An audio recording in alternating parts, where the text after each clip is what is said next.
Hello दोस्तों, एक बार फिर स्वागत है आपका हमारे यूट्यूब चैनल पर। आज मैं आपको एक ही वीडियो में फुल प्रोसेस बताऊंगा कि एक बैडमिंटन कोर्ट कैसे बनता है।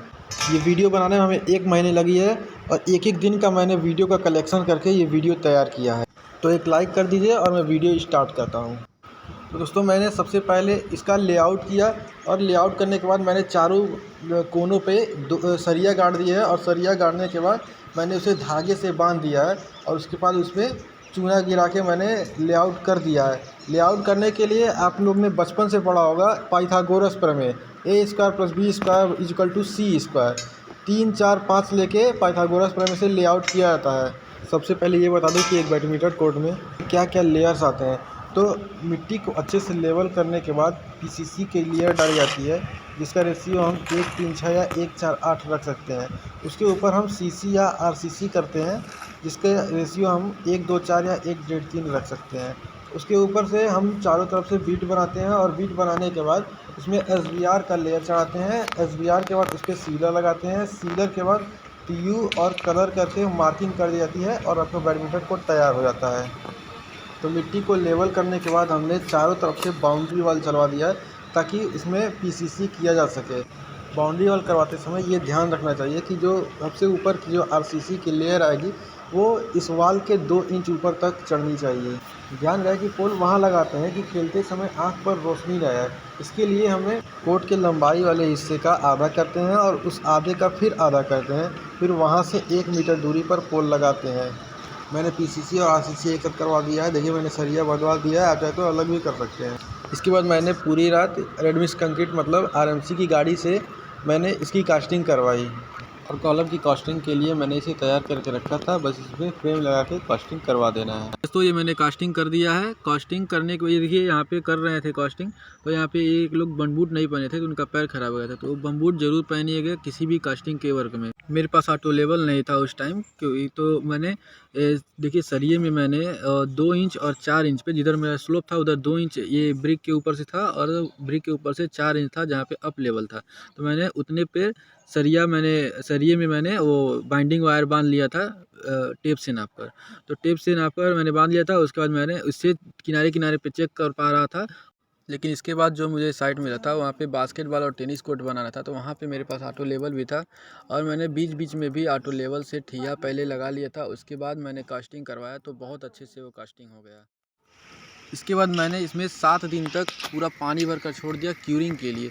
अभी देखिए मैंने ग्रुप बनाया है पहले मिट्टी से, उसके बाद मैंने क्यूरिंग किया है, क्योंकि स्लोप की तरफ पानी ही चला जाता, इसलिए ग्रुप बनाना पड़ता है। अच्छे से क्यूरिंग हो जाने के बाद मैंने जो पटरा हटाया, पटरा हटाने के बाद अच्छे से उसके किनारे किनारे प्लास्टर कर दिया और प्लास्टर करते समय ही 10 mm थिकनेस का बीट बना देते हैं, क्योंकि जो मेरा सिंथेटिक होगा वो भी 10 mm थिकनेस का ही होगा। बीट इसलिए बनाते हैं क्योंकि जब सिंथेटिक का रबड़ हम बिछाएंगे तो वो बाहर ना जाए। और जो बैडमिंटन का नेट पोल होता है उसके लिए मैंने यहाँ पे 2 गड्ढा कर दिया है। दोनों बैडमिंटन कोर्ट का जो नेट पोल होता है उसके बीच का दूरी 20 फीट होता है। तो 20 फीट के लिए मैंने सेंटर पहले निकाला, सेंटर से 10-10 फीट दोनों तरफ लेके मैंने गड्ढा कर लिया है। ये ग्रुप कटिंग हो रहा है। ग्रुप कटिंग इसलिए किया जाता है ताकि कंक्रीट में से गैस निकल सके, ताकि बाद में कंक्रीट में दरार ना आए। इसमें मैंने 4 ग्रुप बनवाए हैं। तो फाइनली अब हमारा होगा सिंथेटिक। तो सिंथेटिक में जैसा कि मैंने बताया था कि सबसे पहले बाइंडर में थिनर मिला दिया जाता है, तो उसे प्राइमर कहते हैं। तो प्राइमर की लेयर देखिए यहाँ पे लगाई जा रही है सबसे पहले कंक्रीट के ऊपर ही।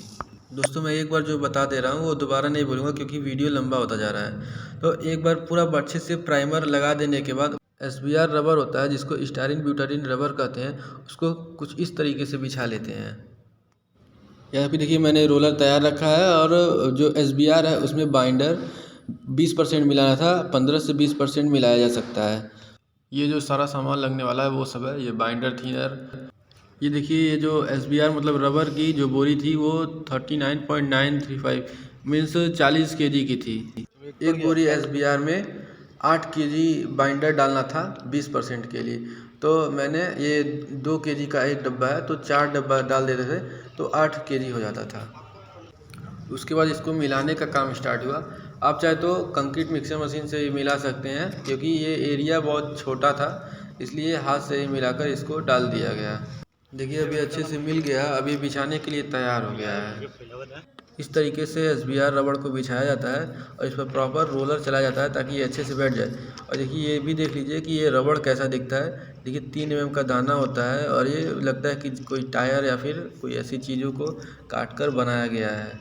और क्योंकि हमें 8 mm का थिकनेस SBR बिछाना था, तो देखिए 8 mm का एक छोटा सा फंटी है और उसी के बराबर रख के इस तरह से करनी या फंटी से इसे बिछाया जाता है और इसे बिछाने के तुरंत बाद ही रोलर चला दिया जाता है, क्योंकि ये बहुत जल्दी हार्ड होने लगता है। SBR को बाइंडर के साथ पहले ही मिला के नहीं रखा जाता है। जैसे जैसे काम चलता रहता है वैसे वैसे उसको मिलाते जाते हैं और उसके बाद तुरंत उस पर बिछा के रोलर चला दिया जाता है ताकि जोड़ ना दिखे। और देखिए ये पूरा अच्छे से बिछने के बाद कितना सुंदर दिख रहा है। देखिए ये ग्लव्स जो काम होने के बाद ऐसे पड़ा है और ये बाइंडर का डब्बा है और इसमें हम लोग मिक्स कर रहे थे दोनों बाल्टी में। देखिए कितना सुंदर दिख रहा है।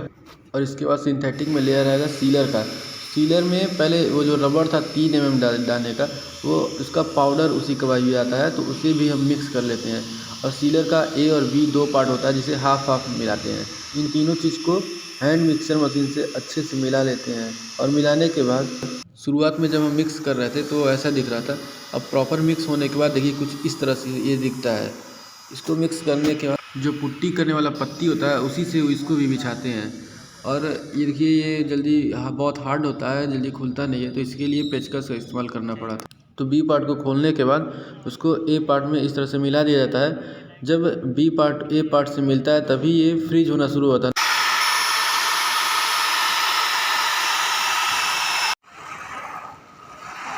इस तरह से इसको पट्टी से लगा दिया जाता है इस पर। कंप्लीट होने के बाद सीलर का लेयर ऐसे दिखता है। इसके बाद जहाँ पे अप डाउन होता है वहाँ पे इसकी घिसाई की जाती है अच्छे से। घिसाई के बाद इस पर PU यानी पॉलीयूरेथेन का लेयर चढ़ जाता है, जिससे छोटे छोटे गड्ढे भी भर जाते हैं। अब इसका लास्ट स्टेज है कलर करना। तो कलर करने के बाद ये कुछ ऐसा दिख रहा है और फाइनली इसका मार्किंग भी हो गया है। तो देखिए कैसा दिख रहा है। मैं कलर और मार्किंग होते समय वीडियो नहीं बना पाया किसी कारण। तो मिलते हैं अगले वीडियो में, तब तक के लिए